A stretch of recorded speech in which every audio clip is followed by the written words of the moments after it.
Mr. Speaker, will the 30s go down as the decade which witnessed the destruction and downfall of the British Empire? That witnessed the wanton self-destruction of the British Empire. If India were granted self-government, it would mark the downfall of the British Empire. It will mark and consummate the downfall of the British Empire.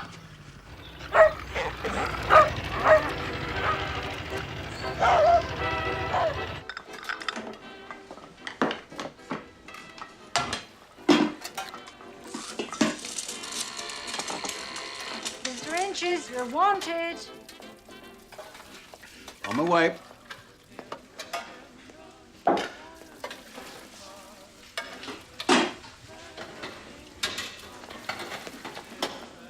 Happy days are here again. All together, shout it now then.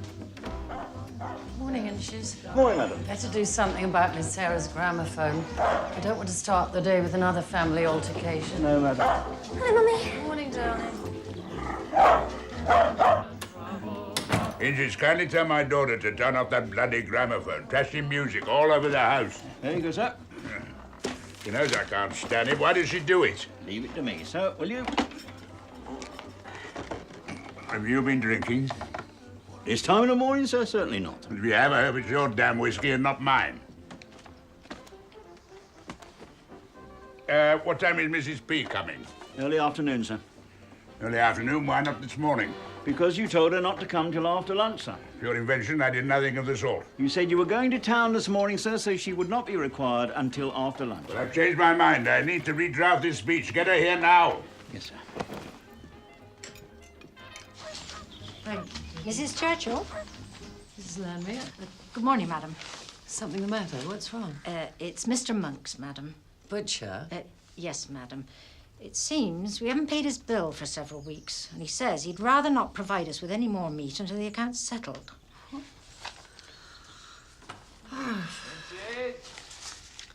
I'll write a check and you can send one of the girls to deliver it. Thank you, Mrs. Thank you, Landry. madam. Inches, liver salts.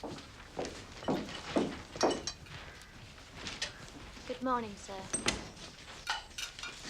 Good morning. Morning.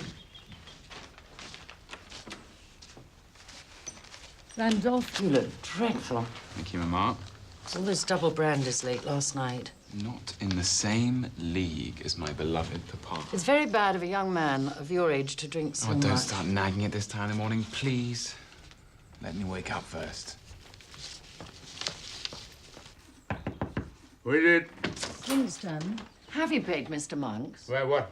The butcher from Westerham. Have you paid his bills? My dear Clemmy, I'm trying to save India from Mr. Gandhi and his gang of subversive Hindus, to save British imperial power from a disastrous eclipse and save the Tory party from an act of shame and dishonor.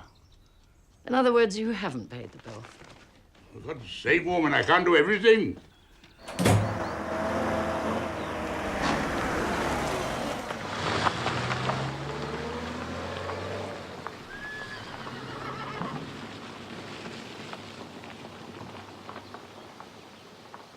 Good morning, Mrs. P. Good morning, Mary. How's she going? Fine, thank you. Look lovely. I thought he said after lunch. He did. He changed his mind. I do wish he wouldn't do that. I'd arranged to take the girls into Westerham to buy some shoes. Heaven knows when I'll get another opportunity. Mr. Churchill? Ah, Mrs. P, at last. Good morning. We have much to do and very little time in which to do it. Inches, please tell Mr. Churchill I've decided to go to town with him. What time will he be leaving? 11:30, madam. On the dot. We'll revise this speech and go on to the second chapter on the way up to London. Today? Anything wrong with that? No. No, of course not, Mr. Churchill. And bring my notes for the Battle of Blenheim.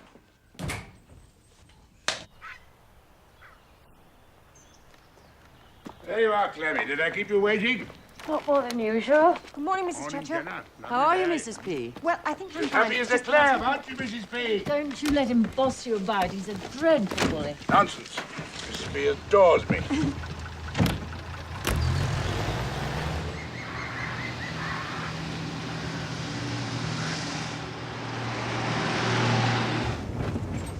How are you getting on with the Duke of Marlborough? Very well. Volume 2, Chapter 20, The Battle of Blenheim.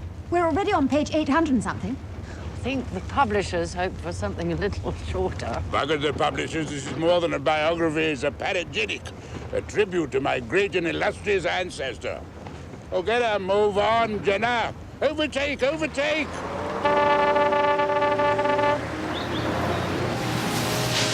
Remember when Randolph and I went off to see the battlefield?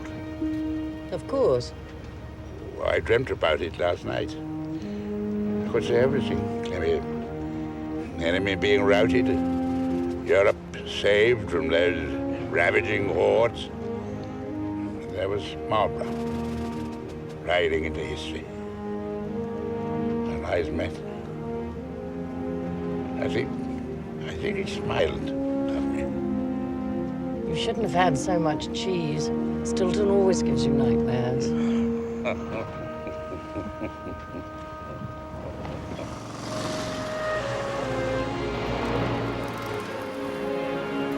Mr. Speaker, the loss of India would mark and consummate the downfall of the British Empire. If we cannot do our duty in India, we shall have shown ourselves unworthy to preserve the vast empire which still centers upon this small island.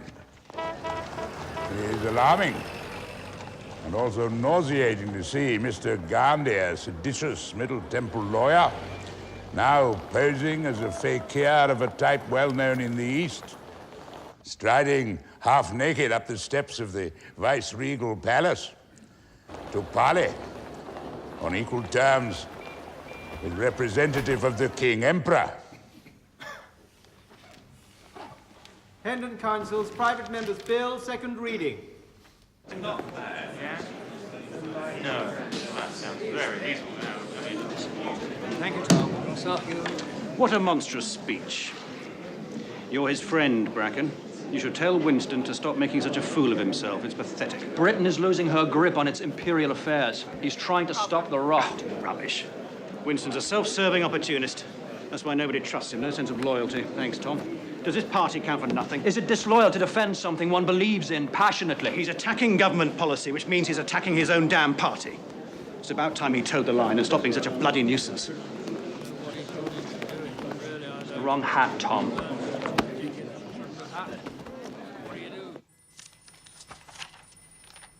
Mr. Woods, this is appalling. You must remember that your husband lost a very substantial sum as a result of the Wall Street crash. We're bankrupt. Not exactly, but I have made it clear to your husband that economies are necessary. What did he say? He promised to cut down to 3 bottles of champagne in the evening.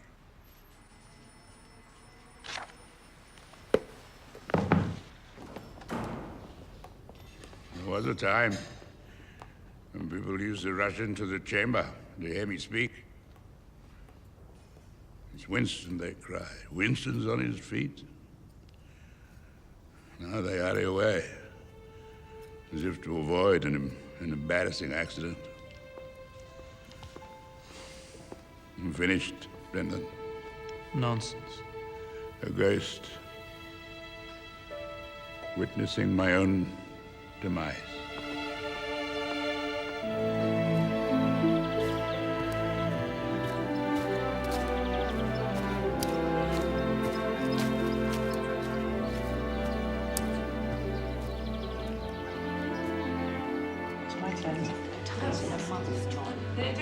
It's common courtesy, thank you. This is meant to be part of the drop. Diana. It's just... Desmond, have you met my husband? Briefly at the wedding. Good to see you again. Oh, I'm so Clemmy, glad my to see dear. you. Hello, Morton. How's the spying game? I'm not a spy, Randolph. I'm a civil servant. Yes. Where's your father? I'm afraid he's having a black dog day. We're relying on you to shake him out if He he came Really? back from London in a terrible mood, and he's been like that ever since.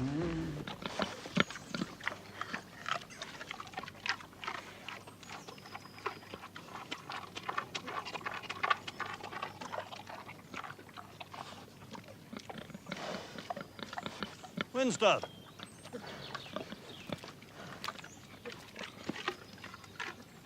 Go on, Winston. Lunch in 5 minutes. Dogs look up to you. Cats look down on you. Pigs treat you as equals. What is it? India? Partly. Partly these. What about them? Full of air, Hitler. Made me think. In 35, I was Home Secretary. 37, First Lord of the Admiralty and 50 Chancellor of the Exchequer, doing pretty well. Not bad. Now look at me. No power, no prospect of power. Look at Hitler. Some bugger all, the head of state in 10 years. Come and have some lunch. Not hungry. Everyone's waiting. Let them wait. Come and have a drink at least. What have you got there? I'll show you indoors. Cheer me up. Not exactly. You may be right about Germany. What do you mean?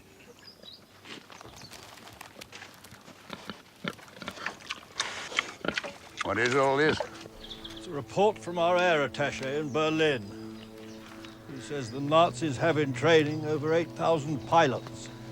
Sounds as if Hitler is creating an air force. I would say so. Yes, but the Prime Minister would not. God help us, Desmond. England is lost in a pacifist dream.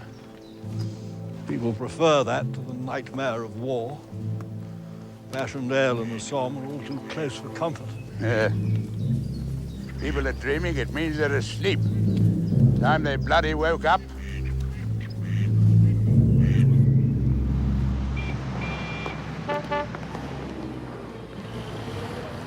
Good enough excuse. But it wasn't at the time. It wasn't accepted.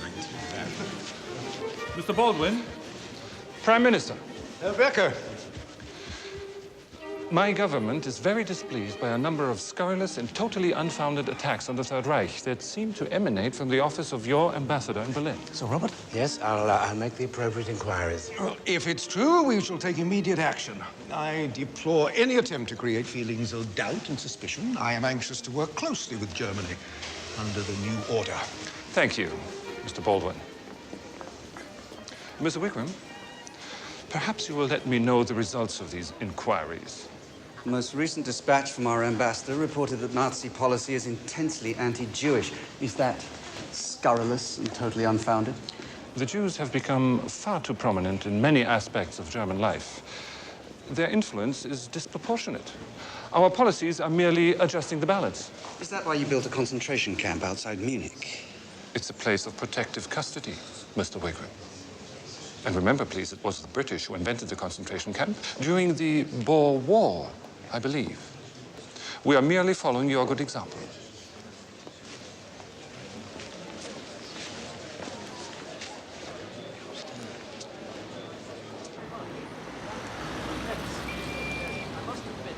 Jolly good what you said in there. Nothing but bully boys, these damn Nazis. Well, they get away with it, that's the trouble. Nobody does anything about it. That's right, they don't. Very alarming. It is. It's Desmond Morton. Rafe Wigram. Foreign Office, Central Department. Oh, dear, I'm sorry. Have we met before? I'm terrible at faces. I'm afraid it's my training, military intelligence. I have a filing cabinet instead of a mind. I'm going to Charing Cross. Can I drop you somewhere? Yes, thank you. Thank you very much.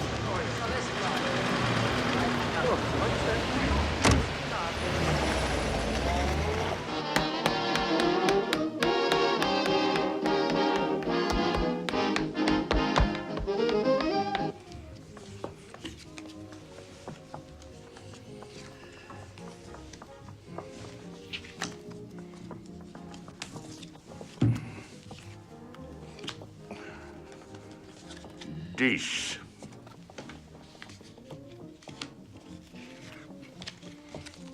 I think she wants to do it professionally. Annoying people? No, the stage. Nonsense. Girls go on the stage to marry into a good family. Sarah already belongs to a good family. Ladies do not become chorus girls.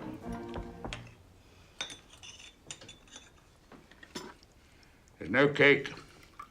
Pardon, sir? You've forgotten the cake. There isn't any, sir. That's what I'm telling you, silly girl. No, we don't have any cake, Winston. That's what she means. Don't have any cake? Of course we have cake. Dundee cake from Fortnum's. Thank you, Peggy. Yes, Mum. What on earth's going on? We have to make economies, Winston. What are you talking about? I'm worried about money. I went to see Mr. Woods. 4 Queens. Why? He's my accountant, as well as yours, Winston. Could have told me we could have gone together. I wanted to see exactly how bad things are. Could be worse, that's the answer. We've got the most enormous overdraft. Well, we're paying it off. No, we're not. For God's sake, Clemmy, I'm working day and night. All these articles for the Evening Standard, Marlborough, not to mention the constituency work. I know, that's why we have to economize. It's like depriving me of my Dundee cake.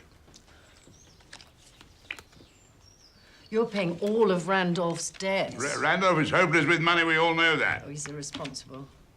I'll talk to him.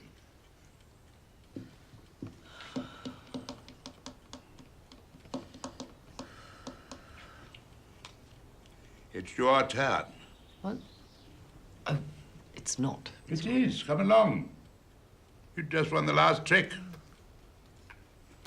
Bezique, double bezique. Well, score it. Double bezique, 500 points. Winston, I know how to score. We'll do it. It's not just Randolph, it's this house, it's Chartwell. That's where all the money goes. All right, we'll We make employ economies. 18 people here. Surely not. It's ruinously expensive. We should never have bought it. Don't start that again, please. You went behind my back. I did not. You knew I didn't like it, and you deliberately deceived me. That's not true. I never saw such an ugly house.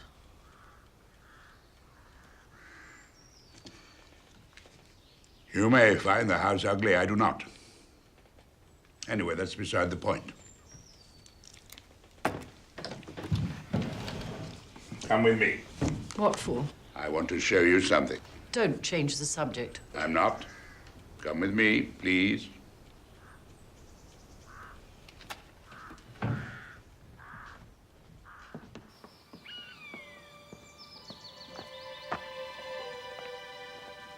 That's why I bought it. Not because the house is beautiful, but because of that. What you can see from the house. England. Look at it, Clemmy. Nowhere in the world could you find a landscape more ravishing than that. And it's ours. To look at and to cherish for the rest of our lives. I would die for it, Clemmy.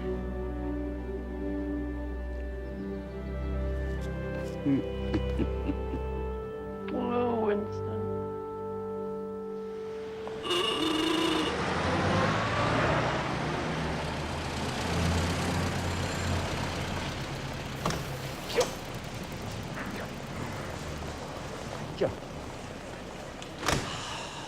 Great. It's rather unwelcome news, I'm afraid. The Cabinet has decided to sell aircraft engines to the Germans. I don't believe To it. be precise, 118 Rolls-Royce PV-12 Merlins. God almighty. Designed for civilian use, I'm told, but we both know they can be used for fighter planes. This is total madness. Trade should have no boundaries, says the Chancellor of the Exchequer. If we don't sell the Germans' engines, somebody else will. And I suppose there's some sort of logic in that. What are we doing here, Van?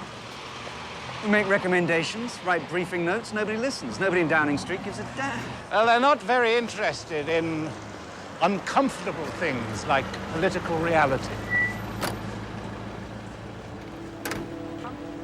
One more chance, bumpy bump, one more. Well done.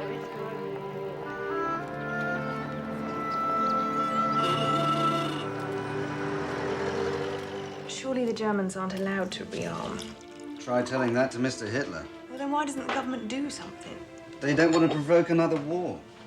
Who does? And they feel guilty.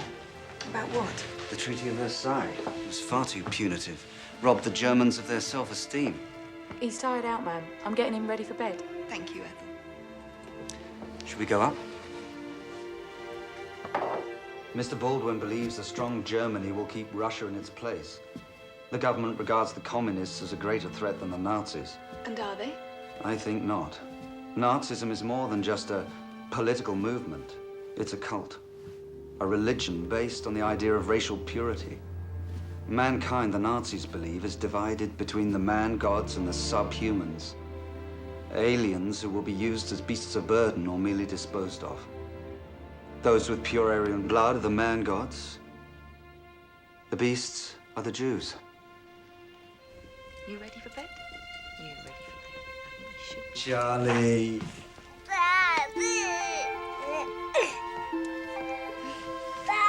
Oh, Charlie, my boy.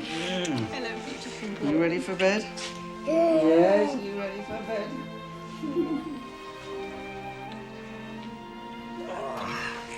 Sweet dreams, big man. Good night, sweetheart. Good night.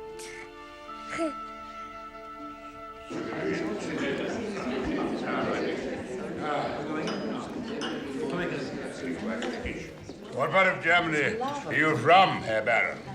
Bavaria, some 10 miles from Munich. Do you know it? I was there last year with my family. On holiday? No, researching for my book on the Duke of Marlborough. Having a look at the battlefields. How very exciting. One has to visit the actual places, tread the terrain, as it were. We nearly had tea with Hitler. In Munich? At the Ambassador's Hotel. The Regina Hotel. The Ambassador's in Vienna. Please don't interrupt me when I'm trying to interrupt you. Herr Schroeder, have you ever seen Herr Hitler? I've met him. Really? When was this? Quite recently. I was having dinner with friends. Hitler was a principal guest. What's he like? My first impression, insignificance. Utterly insignificant. A grey face, slate grey. Melancholy jet black eyes, like raisins. A figure out of a ghost story. He talked on and on endlessly. Out of Parsifal, he said, I shall make a religion. His oily hair fell into his face when he ranted. Then, quite suddenly, he left. He bowed to me like a waiter who has just received a fair tip. When he left, nobody moved. Nobody spoke. We all sat in silence. Rather like this.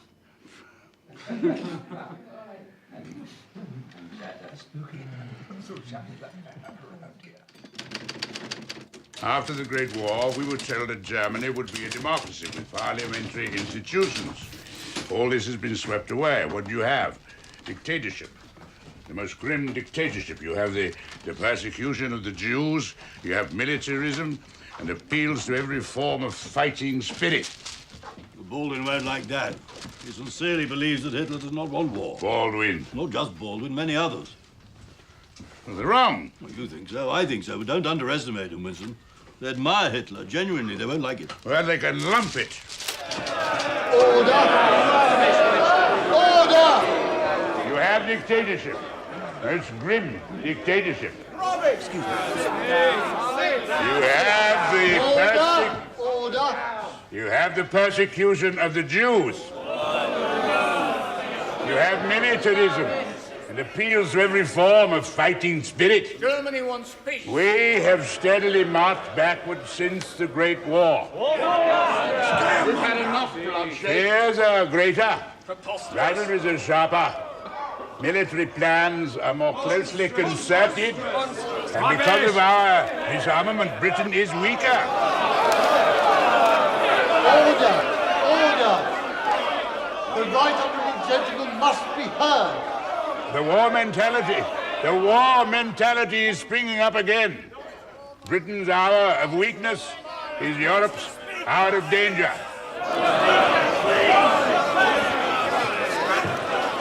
Mr. Pettifer. Mr. Speaker, although one is loath to criticize anyone in the evening of his days, nothing can excuse the Right Honourable Member for Epping for having permeated his entire speech with the atmosphere that Germany is arming for war. Mr. Speaker! May I remind the Right Honourable Member that a poll conducted by the League of Nations found that over 90% of the British people favour international disarmament. Hear, hear. And let us not forget that a child born on the day the Great War ended is now just old enough to die in the next Great War. It is our duty, Mr. Speaker, to ensure that there is no next Great War. This country wants peace.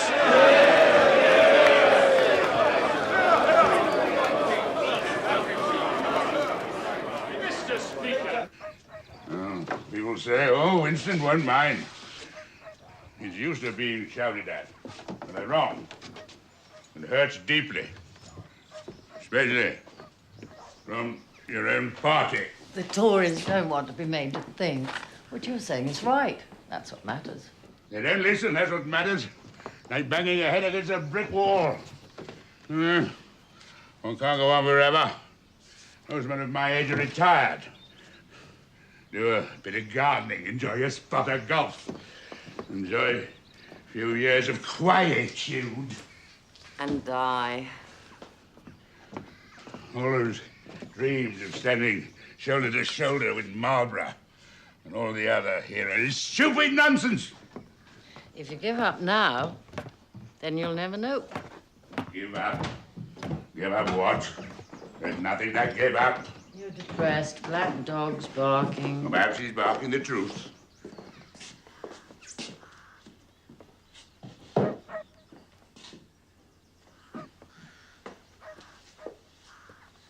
Winston, do you remember last year when Inches fell ill? It wasn't the flu, it was something more serious. Why didn't you tell me? Because he told me not to. The doctor said he should give up work completely, but he refused. Mr. Churchill needs me, he said. And it's not just Inches, it's Mrs. P, the staff, your constituency workers, me. We're all the same. You have the ability to make people carry on no matter what. You're only trying to cheer me up. Well, don't. Winston, all these years I've put up with the miseries of political life because I believe in you. And somehow I survived. But to have you here all the time in retirement, bad-tempered, getting in everybody's way, that is something I just could not survive.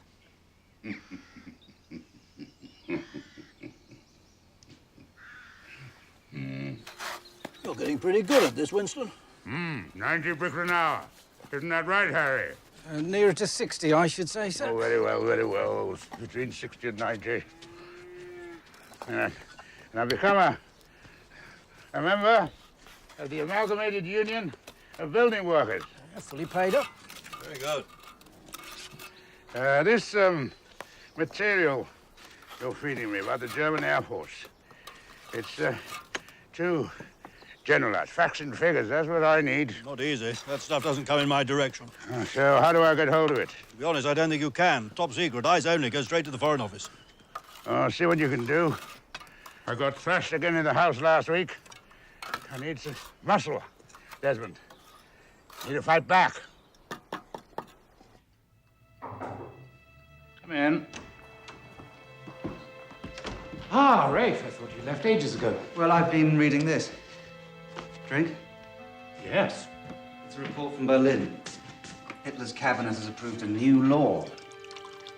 It means, in effect, the compulsory sterilization of all those suffering from hereditary illnesses which are deemed, and I quote, to affect the health of the nation.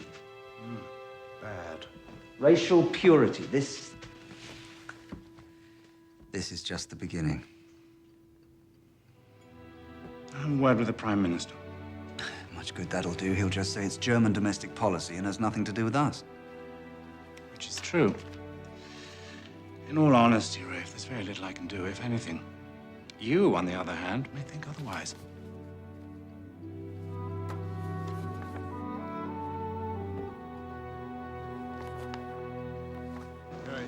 you brought any of this to the attention of the government?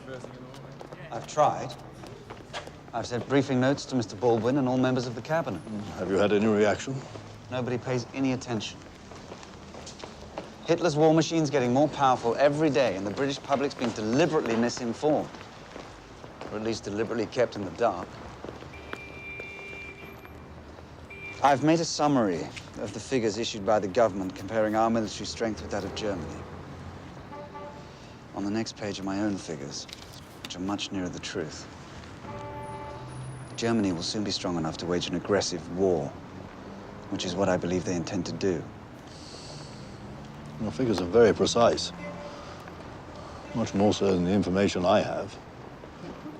Presumably you have access to other reports, other statistics. All of it as precise and detailed as this. Far more detailed. As I say, this is only a summary. I don't see how I can help you. Well, your position... I may be called director of the Industrial Intelligence Center, but don't be fooled. I'm no more than a civil servant. I have no public voice, which is what you need. Yes, it is. In that case, I think you should talk to Winston. Winston? Churchill? Surely he's... Past it? Well, I don't trust him. First he joins the Tory party, and then he switches to the Liberals, and now he's back with the Tories again. He has no judgment. Maybe. He has an extraordinary instinct. He knows when something's important and should be pursued. He's wrong about India, of course. He's been wrong about a lot of things. I believe he's right about Germany. I shall be seeing him at the weekend. If you'd like me to take anything down to Chartwell, I shall be happy to do so. That would mean... You're suggesting that I remove secret documents from a government office and show them to someone who has no right to see them. It's a criminal act. But perhaps a necessary one.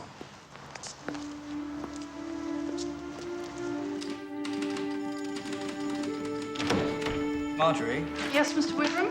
An envelope. I need a large envelope. An envelope? Yes, do we have any large envelopes? How large?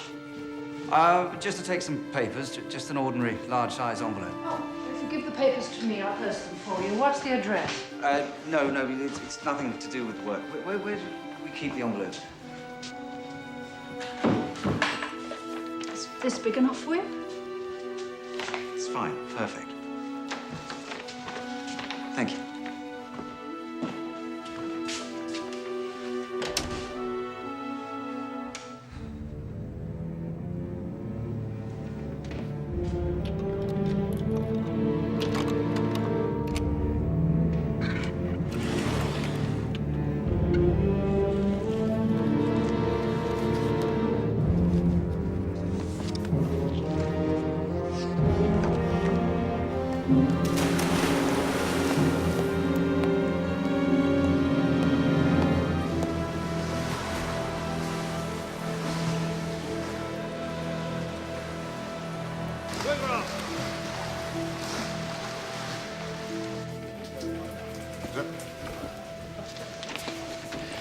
They must be back in the office first thing Monday morning, so I need them back by Sunday evening at the latest. You have my word.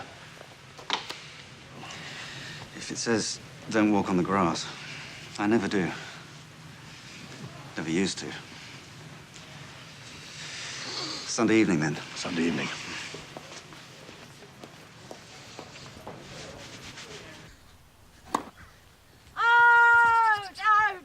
Definitely. Can we have some more lemonade? No, let's finish the set first. Where do you get this? Cab in the Foreign Office. Rafe Wigram, head of the Central Department. Risky business pinching this. Useful? This'll make the buggers jump.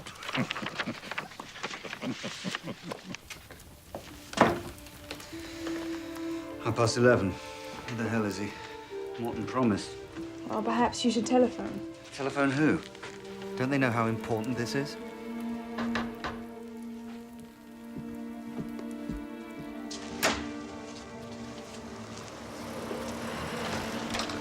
Hello?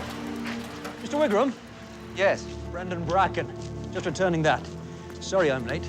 Car broke down. Bloody nuisance. There's a note in there from Winston. He'd love to have you come down for Sunday lunch. He'll be in touch. Good night. Good night.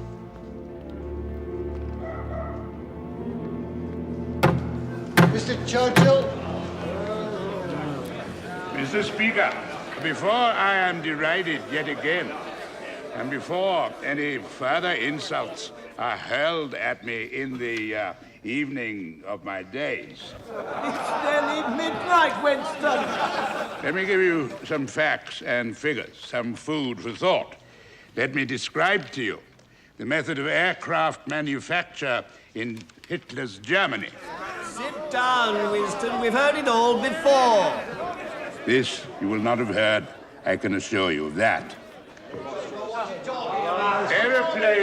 Aeroplanes destined for the Luftwaffe are not manufactured in one place.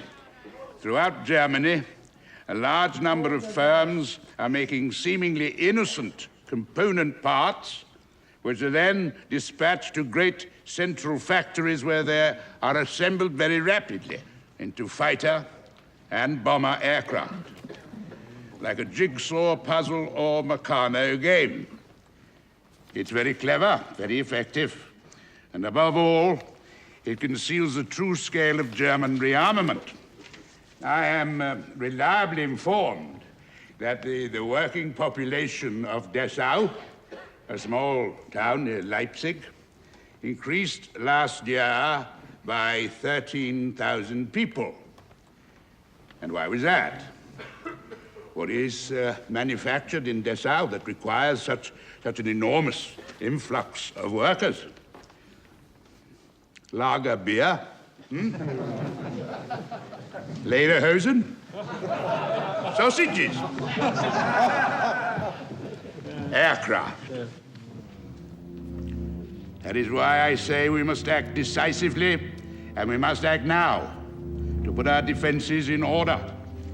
If we do not, history will cast its verdict with those terrible, chilling words, too late. Mr. Ferguson? The right honourable gentleman, the member for Epping, has...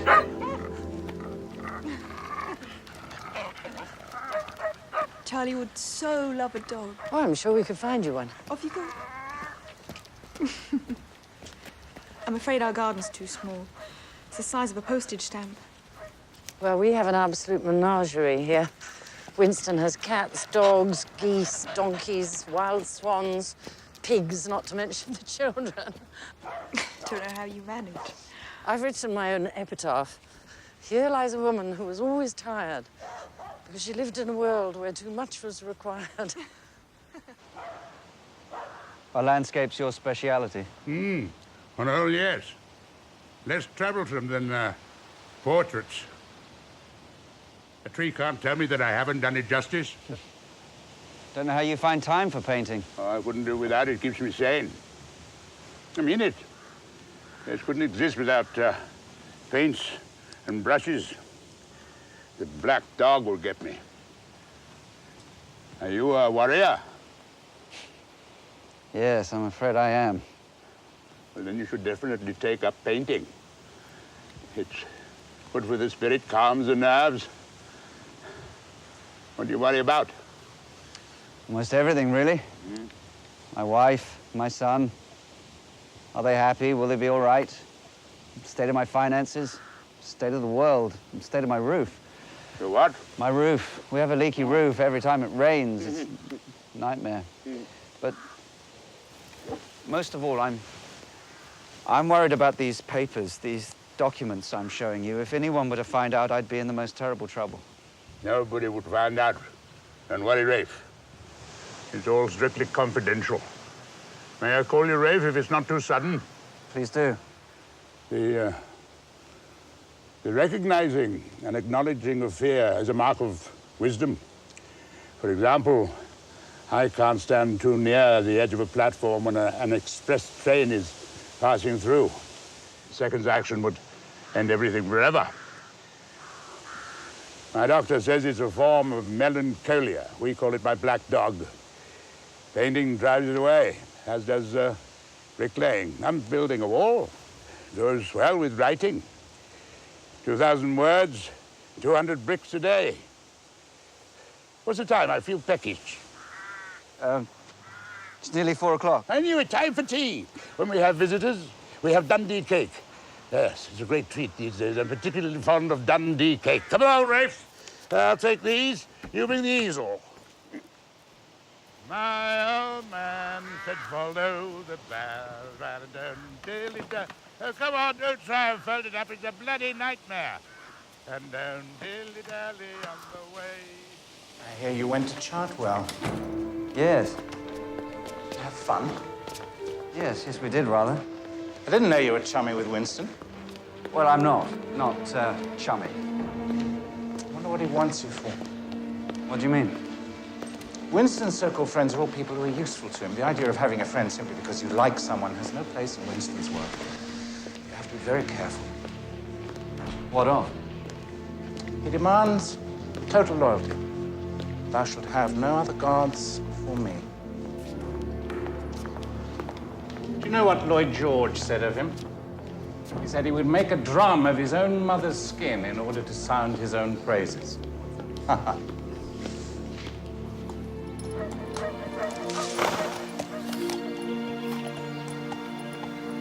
Walk on.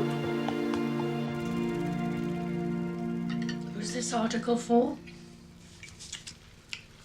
The Daily Mail.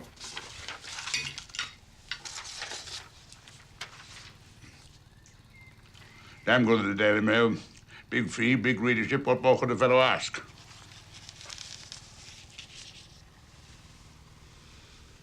Walter Guinness telephoned this morning. How is he? He's very well. He's asked me to go on a cruise. Good. Very nice. More of an expedition, really. Fine. You'll enjoy a little rest. Where's Walter planning to go? South of France? Komodo. Komodo? What the hell's that? Just below the Philippines, near Bali. Philippines, that's halfway around the bloody world. What on earth makes him want to go there? Something to do with catching dragons. Dragons? Well, they're more lizards, rarely, but they're very big.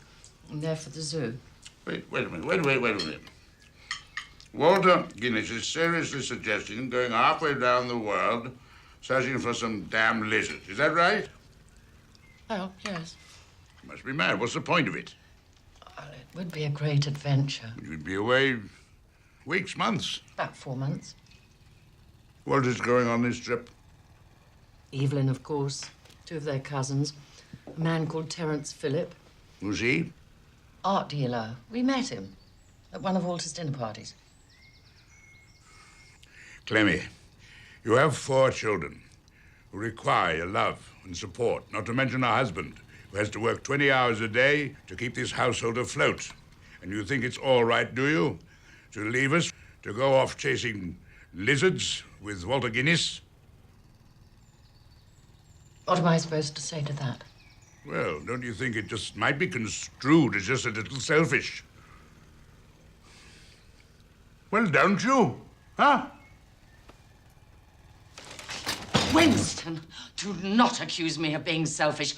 Do not dare! I've spent the last 26 years of my life trying to please you, and I've done everything, and I mean everything. I put your happiness before the children's happiness, before my happiness.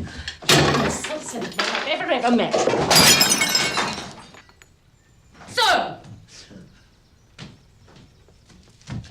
don't accuse me of being selfish, Winston. Don't you dare! Sorry, sir. I thought somebody...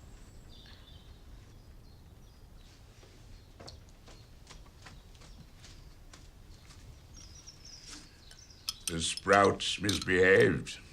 Yes, sir.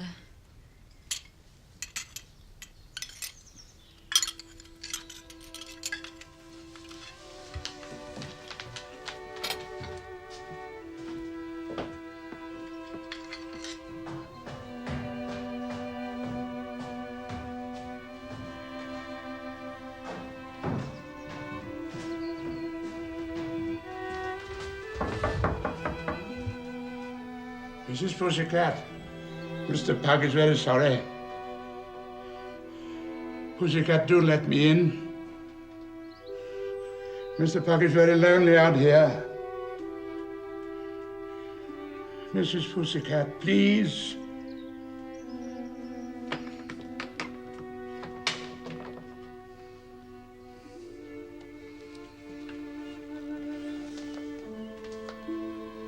Woof. Woof, woof.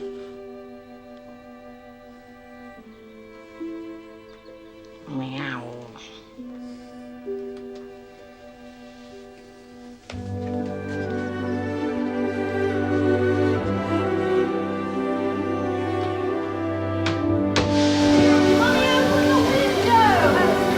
What, darling? Open the window! I can't hear you! That's why you must open the window. The legs pull up. You won't bust, have to shout! Yes, shout him! Pull up on the leather strap. Goodbye! Goodbye, Winston!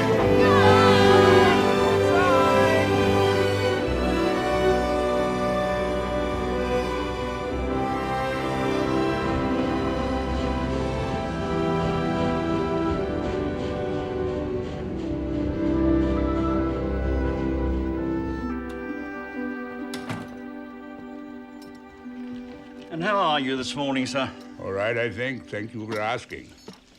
Missing her, of course, but that's to be expected. No point in dwelling on her absence. We must KBO. Yes, sir. Keep buggering on at all times, sir.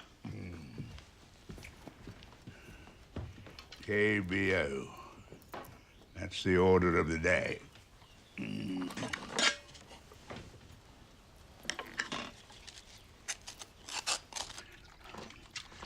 We are entering a period of danger and of anxiety. Come up. Let us stop and see exactly. No. Stop that. Stop that. Oh, bugger. Thank you kindly. We're entering upon a period of danger and of anxiety. You're repeating yourself. Well, all right. Don't break your heart about it. And how do we stand in this long period of danger? Pause for emphasis. Look of doom and foreboding. There is no doubt that the Germans are superior to us in the air at the present time. And it is my belief that by the end of the year, there will possibly be 3 or even 4 times our strength.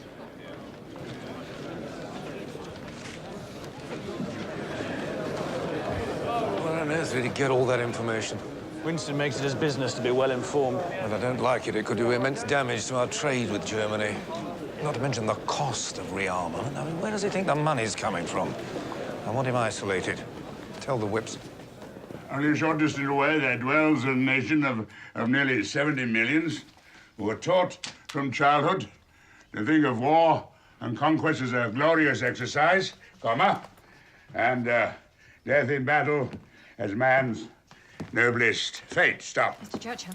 Oh, I beg your pardon, Mrs. B. To urge preparation of defense is not to assert the imminence of war. On the contrary, if war was imminent, preparations for defense would be too late. However calmly surveyed, the danger of an air attack on London must appear most formidable. I'm sorry, Mr. Wiggum. That's all right. London is the greatest target in the world. A kind of tremendous, fat, valuable cow tied up to attract the beast of prey. We cannot retreat. We cannot move London. Get your newspapers. Papers, get your papers here. This is all a bit Agatha Christie, wouldn't you say? Daily Express. Times. Get your newspapers. Get your papers here. Dearest Clemmy, Thank you for your letter. I'm delighted you had such an exciting time in Madras. Stop. Mr. Philip sounds a most agreeable and adventurous companion. Stop. I've decided to make the peninsula on the bottom lake into an island, thus providing a safe haven for the geese. Their heavy work will be done by a great mechanical digger, which does the work of 10 men and will therefore please the accountant. As you will have heard, Randolph was heavily defeated in the by-election and lost his deposit. This resulted, of course, a setback for him and should teach him prudence.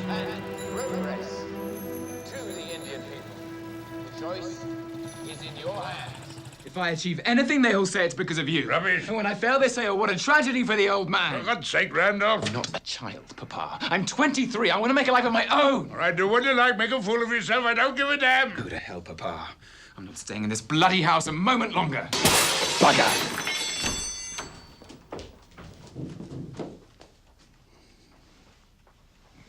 Sprouts again, sir.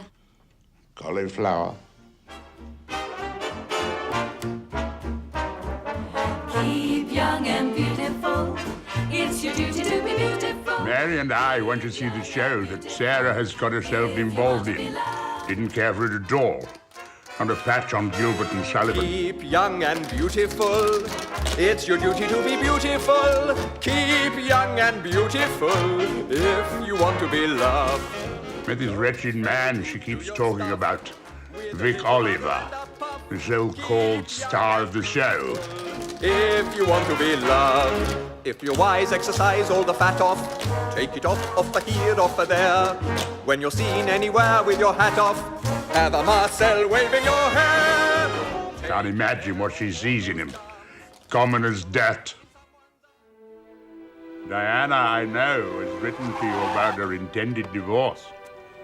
A sad business, but probably all for the best.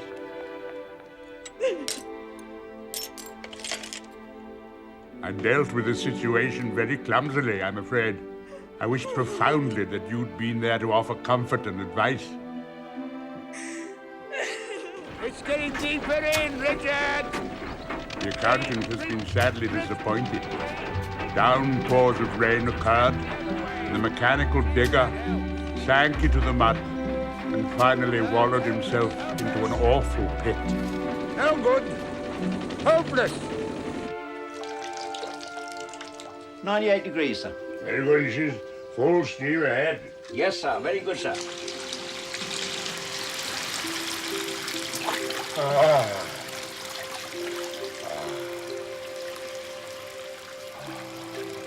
Dinner jacket tonight, didn't you? Yes, sir. The looser trousers, sir. I'm afraid so. Around at 6. Very good.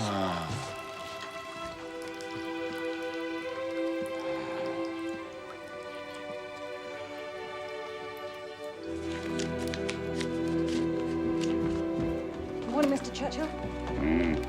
Your dear letters are the only bright spot in my life, Clemmy. I fill my days writing inflammatory articles about Germany, and thus incurring the wrath of Stanley Baldwin, which pleases me no end. Oh, it is an Evening Standard. Have you seen it? Well, yes. Yes, I don't seem to have had much luck as far as Winston is concerned. He's more voluble than ever. Germany is his new hobby horse. He won't let go of it. Oh, you've got to make him. What? 10:30. Yes, I will not allow him to interfere with government policy, nor indeed with the smooth running of the party machine. I'll do what I can. Have a word with someone in his constituency. Yes, of course. A word about what exactly? Well, there must be a large amount of local party members who are dismayed, not to say alarmed, by Winston's behavior. Encourage them to speak up. Tell them to make him aware of their displeasure. Say he's erratic, totally unreliable.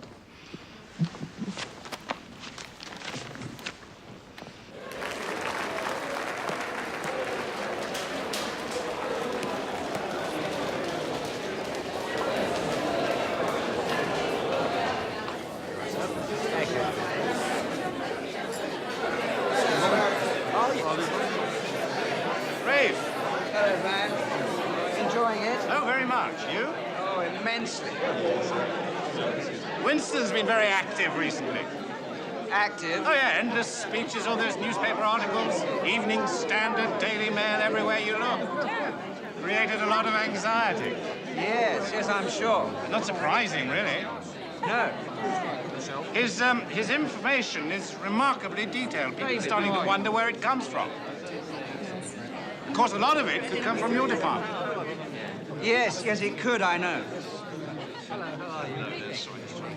Winston started to make some real impact. Slowly but surely, attitudes are changing. It would be unfortunate if something were to go wrong. Wrong? Yes, one has to be very careful. No unnecessary risks, if you know what I mean. Yes. Here we are. Hello. There you are, my darling.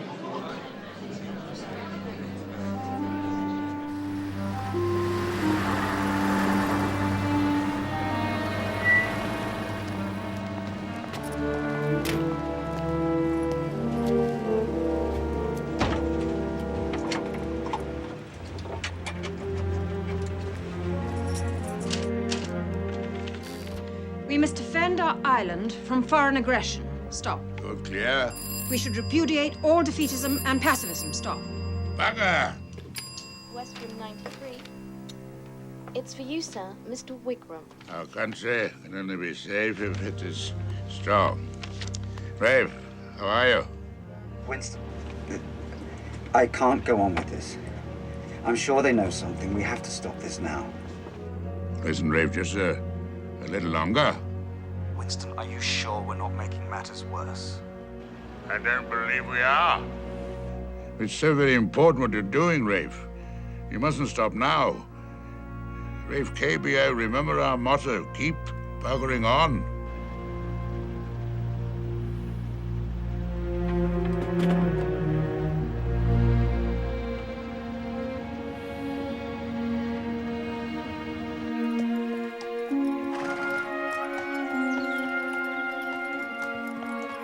Life is drab without you, Clemmy.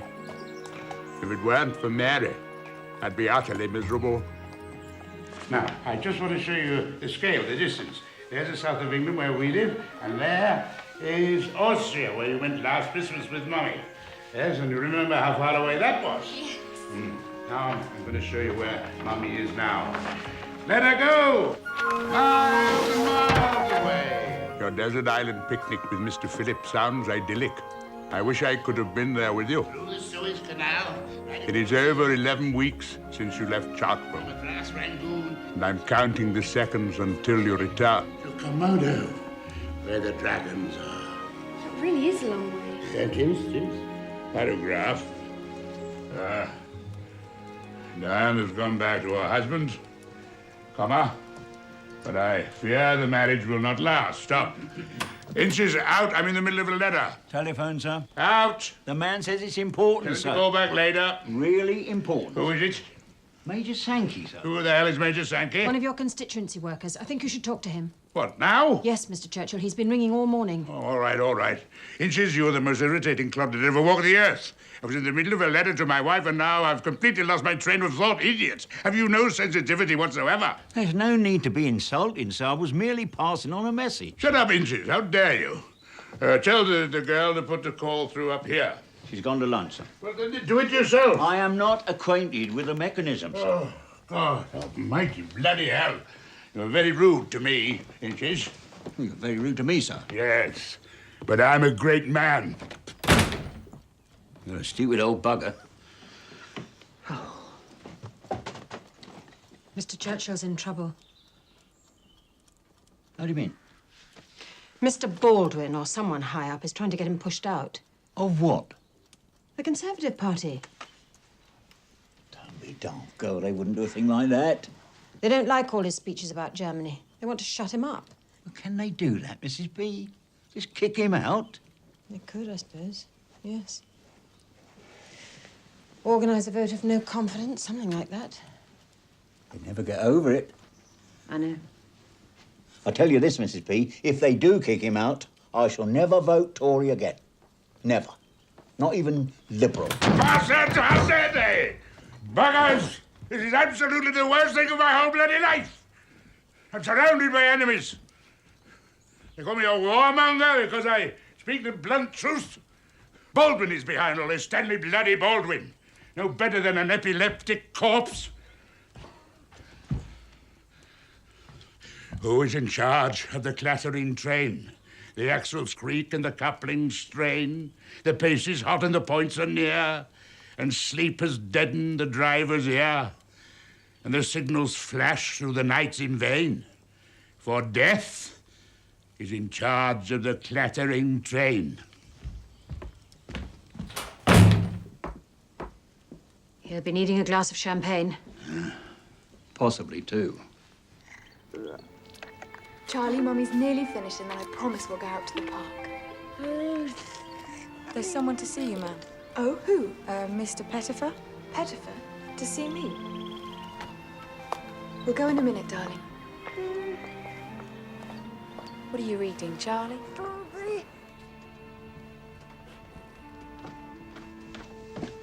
Good afternoon, Miss Pettifer. Mrs. Wigram. I'm afraid my husband's not home. It was you I came to see. Me? Please, do sit down. Thank you. I need your help in a rather delicate and confidential matter. The Prime Minister feels it would be advantageous if your husband did not see quite so much of Mr. Churchill. What do you mean? It's perhaps not wise. Not good for him. Not wise for who? Your husband. Well, then shouldn't you be telling this to my husband? I'm quite sure he takes note of what you say. What my husband does is his own business. I wouldn't dream of trying to interfere. No, of course not. But do remember, your husband is the head of an important part of the Foreign Office. It's not a good idea for him to tell Mr. Churchill what's going on. Why? If indeed he has been. Please, Mrs. Wigram, don't let's argue about this. Please, Mr. Pettifer, don't treat me like a child. If your husband persists in seeing Winston, he may find himself being posted somewhere inconveniently distant, which would, of course, be difficult with regard to your son. Difficult for him to travel, I mean. Difficult also, I should imagine, to find the appropriate medical assistance in certain parts of the world. I dare say it would mean your having to stay here. You've made a foolish mistake, Mr. Pettifer. Oh? A tactical error. When a member of the government comes to my house and threatens me so openly, it only goes to show how extremely important it is that my husband continue his friendship with Mr. Churchill. That is my opinion, anyway.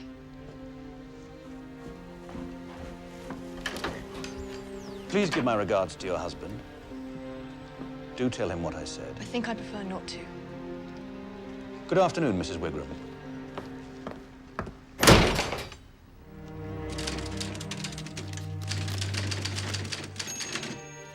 What do you want, Mr. Churchill? I'm looking for a letter. What letter? I thought there might be something from Clemmy.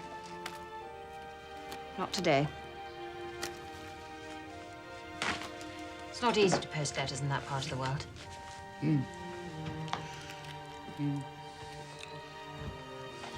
Perhaps tomorrow?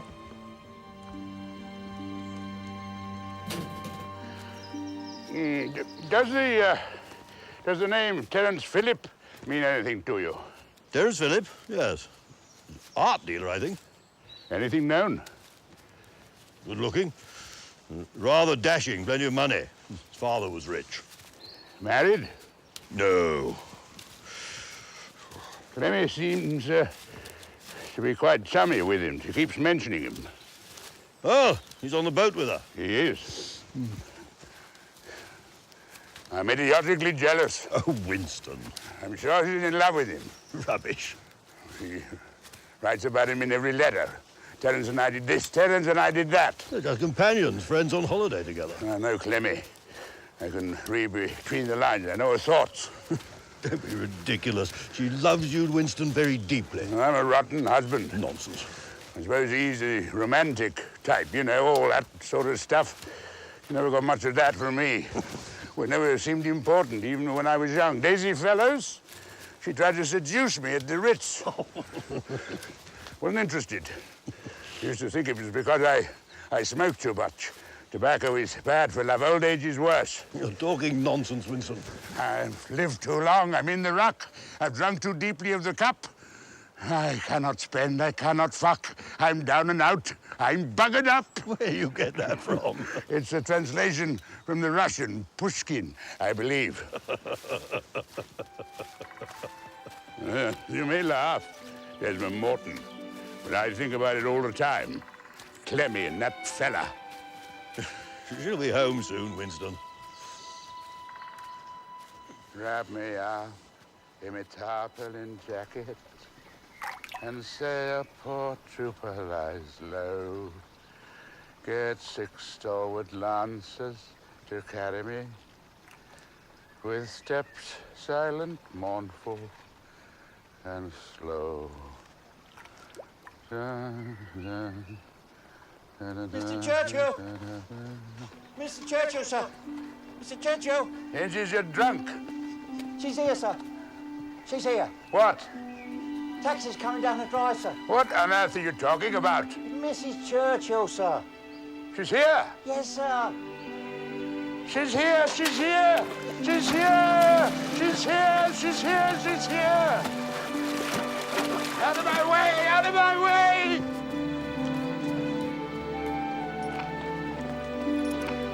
Is your wife well? Oh, lovely. Thanks so much.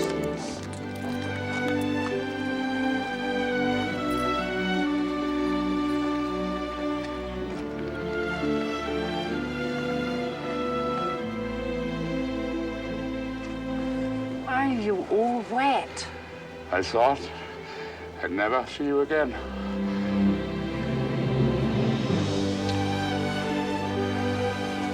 Well, here I am.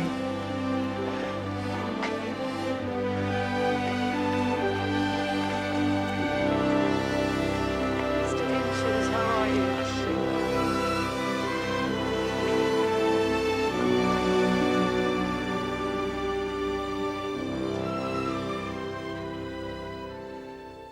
So you had a good time?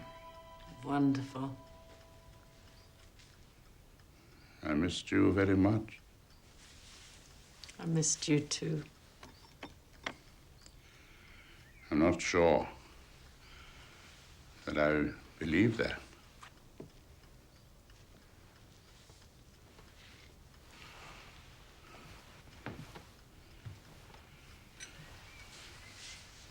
You seem to have seen a lot of Mr. Terence Phillip. Yes.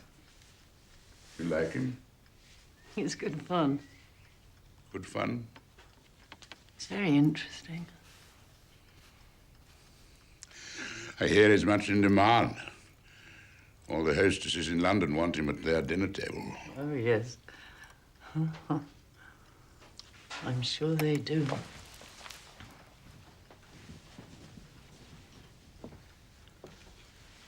You should ask him here for the weekend. Did you fall in love with him?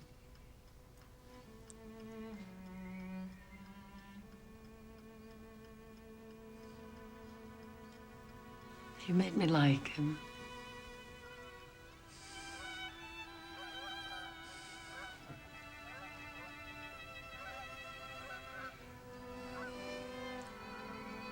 Oh, Mr. Pug. Your new island looks lovely.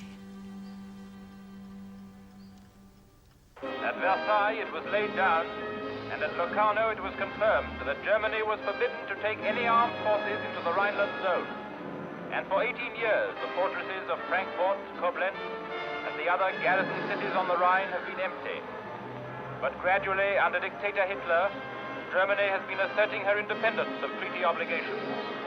First, she left the League of Nations, then she set about rebuilding her army, navy, and air force. Until today, when her forces play at war in mimic battle, Germany is seen again to be one of the great armed powers of Europe.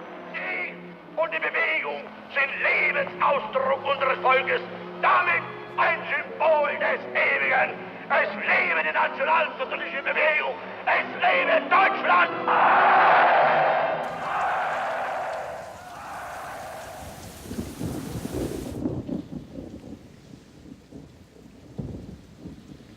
We're powerless. Hitler's preparing to tear the world apart. And we can do nothing. Of course we can, and we shall. I should never have shown you those papers. What do you mean? Well, perhaps the Prime Minister's right. Perhaps we should try to find a compromise with Herr Hitler. Oh, don't be ridiculous. We know that's impossible. Then perhaps we should let him have his own way. For God's sake, Ray, what ridiculous nonsense is this? Ray, you're tired. We should go home. Hundreds of thousands of people will die. Millions. And I shall be responsible. Wiggs, that's just not true. Partly responsible, then. How would you be remotely responsible? By showing those papers to Winston. By stirring up public opinion. By making it impossible for the government to reach a settlement with the Nazis. Brave. Hitler is unstoppable. In 3 years, he's made himself dictator of Germany. He's dumped the Treaty of Versailles and rebuilt the armed forces. He'll march into Austria, and then Czechoslovakia, and then God knows what, the whole of Europe. There may be a war. I grant you that. Nevertheless, we shall win. How can you say that? It's just mindless optimism. When I was at school, I had a friend called Merlin Evans. And one day we were talking about what we would do when we were grown up. And I don't know why I said this or why I thought it. But I said, one day in the future, Britain will be in great danger. And it will fall to me to save London and the Empire. Schoolboy fantasy. Like wanting to play for England or climb Everest. My destiny. And I truly believe it. You're an extraordinary man, Winston. I am. I know it. Nobody but you could say that sort of thing and expect people to believe it. Destiny is what I believe in. Destiny commands. We must obey.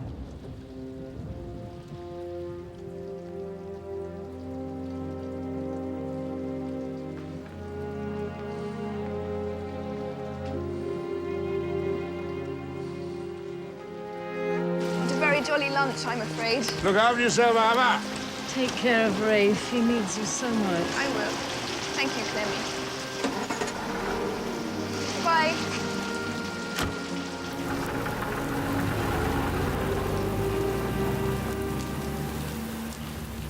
All over Europe, it is the hush of suspense. And in many lands, it is the hush of fear. During these last few years, the world has grown gravely darker. We have steadily disarmed, partly with a sincere desire to give a lead to other countries, and partly through the severe financial pressure of the time. But a change must now be made. We must not continue longer on a course in which we alone are growing weaker, while Germany is growing stronger.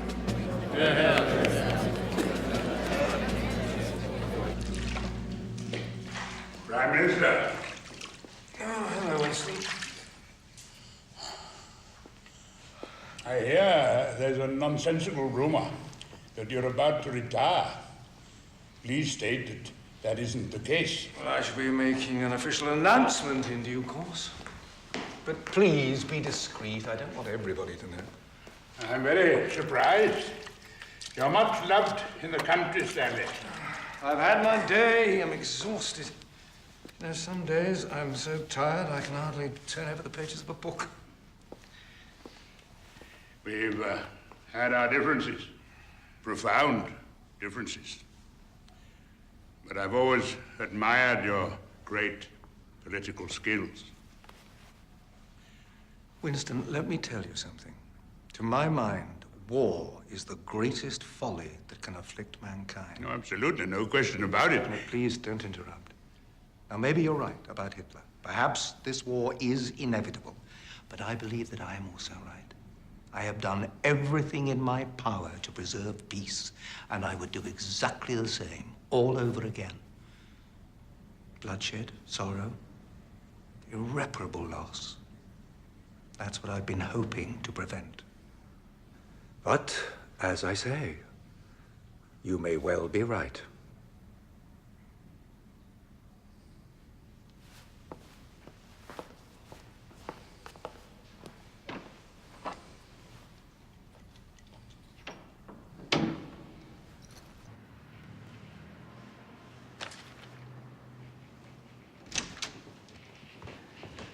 So many telegrams today. German troops are on the march. Thousands of them. Hence all the telegrams. Hitler's planning to invade the world, and we're planning to do nothing about it. What do you make of that, Marjorie? Well, I'm... Perhaps we should go home. What do you think? Or we could take a stroll at St. James's Pub. It's remarkable weather we're having for this time of year, and, well, we're hardly much use here, are we?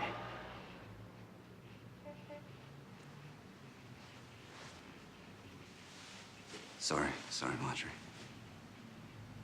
It's a poor joke.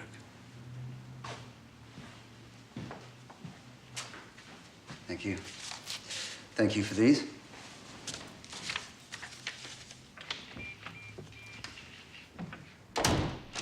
Marjorie, I meant to ask, what time is the defense meeting tomorrow? I don't think you're required at that meeting, Mr. Wigram. We haven't received any notification. Not required. Fine. It's funny how word gets around. Thank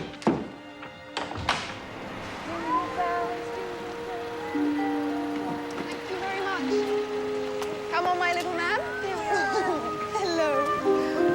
Oh, Charlie, it's snowing. How lovely. Ethel, can you manage? Yes, thank you, ma'am. We should go and find Daddy in the garden and make a snowman. What do you think? Oh, silly Mummy. Silly Mummy. We wish you a Merry Christmas. We wish you a Merry Christmas and a Happy New Year. Shall I take him? Thank you. Come on, young man. What you need is a bath. Good bath. Be up in a minute.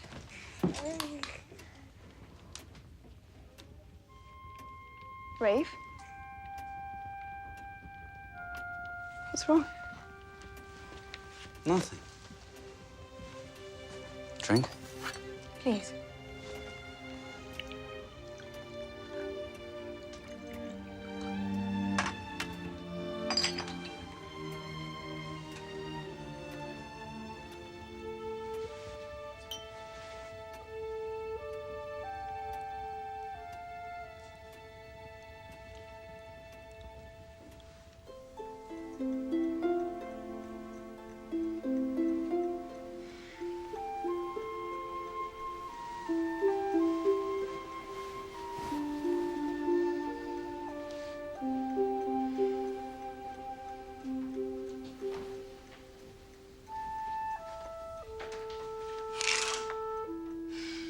Rafe!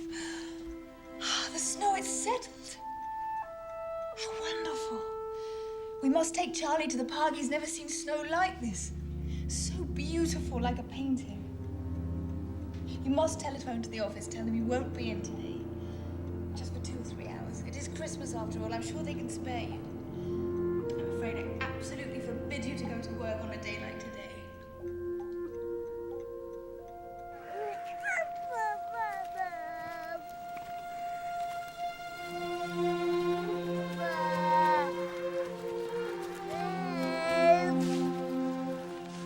Poor turnout from Whitehall. I know. Pretty bloody awful. We had lunch with him a few days ago, and he was very upset then. I was quite frightened. Do you think... It says pulmonary hemorrhage on the death certificate. I think we should leave it at that.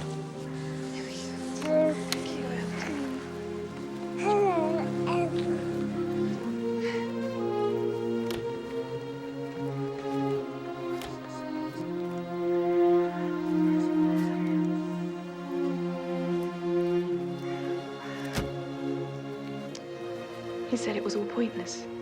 Everything he tried to do. Was it pointless? His life was very precious to me. Please tell me it wasn't wasted. However, my dear, you'll be very proud of him. People often act heroically because they don't fully appreciate the dangers that lie ahead. Rafe saw those dangers and was afraid of them. But he did what he did in spite of his fear. No man can be braver than that. Thank you, Winston.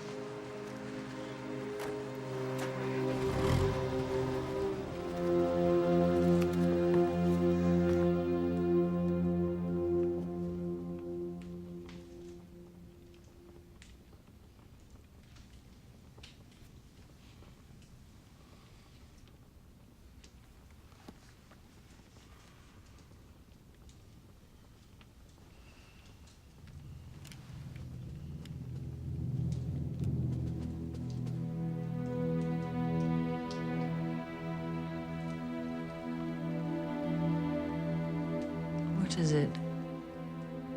Any invading force would march across our little bit of England on their way to London. I wonder how long we've got.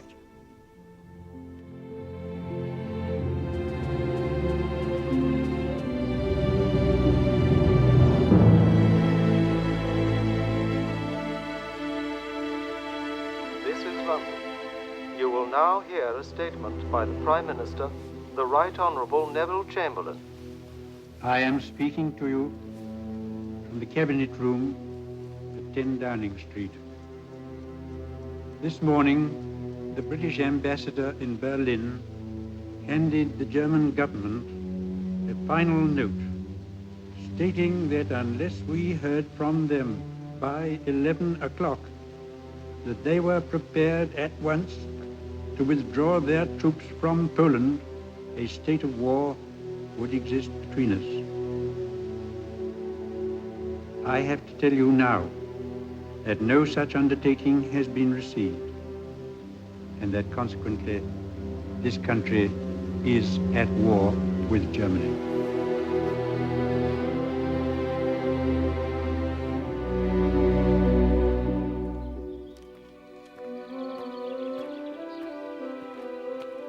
Mr. Churchill! Mr. Churchill! Up here, Mrs. P. What's the matter? Telephone, sir. The Prime Minister's office.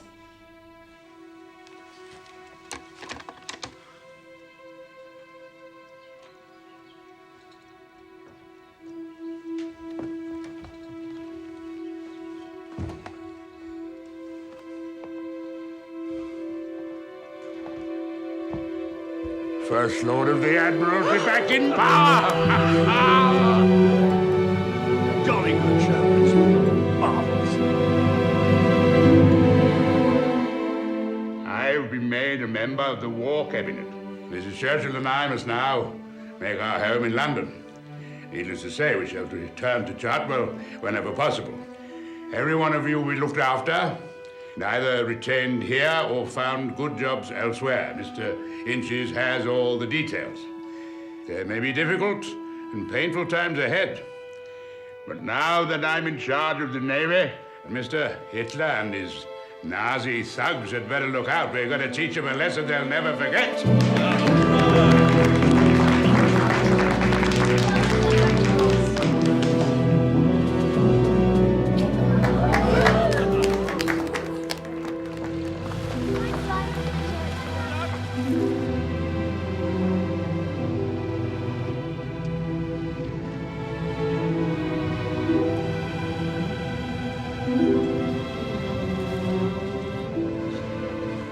Mr. Inches, I think a glass of champagne might be in order. Well, with respect, sir, I think we might save that for happier days, sir.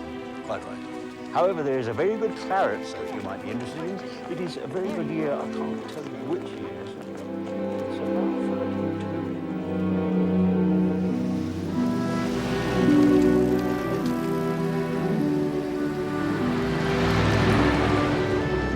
It's Not to the House of Commons and at the Admiralty. Got a navy to run.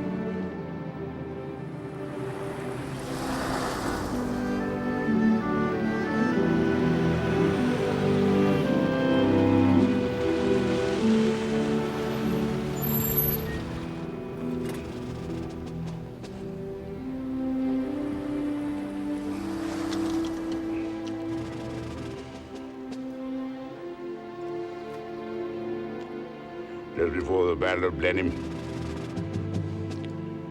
Marlborough said to his aide, "Today, I conquer or die." Now I know how he felt.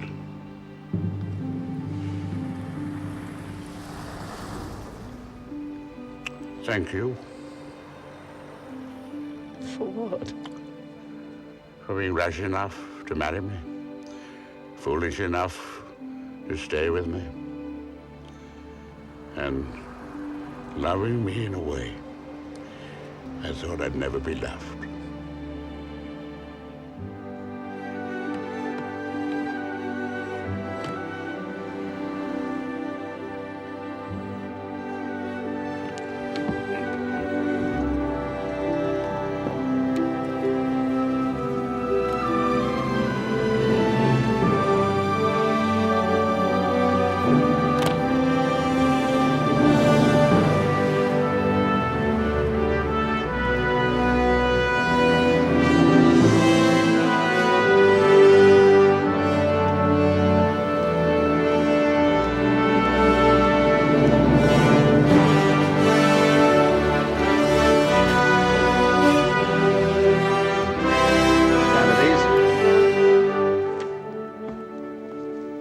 Evening. Good evening, sir. And the new First Lord? Yes, sir, we know that. How do you know? A signal was sent to the fleet this afternoon. What signal? Winston is back, sir. Winston is back. And so he bloody well is.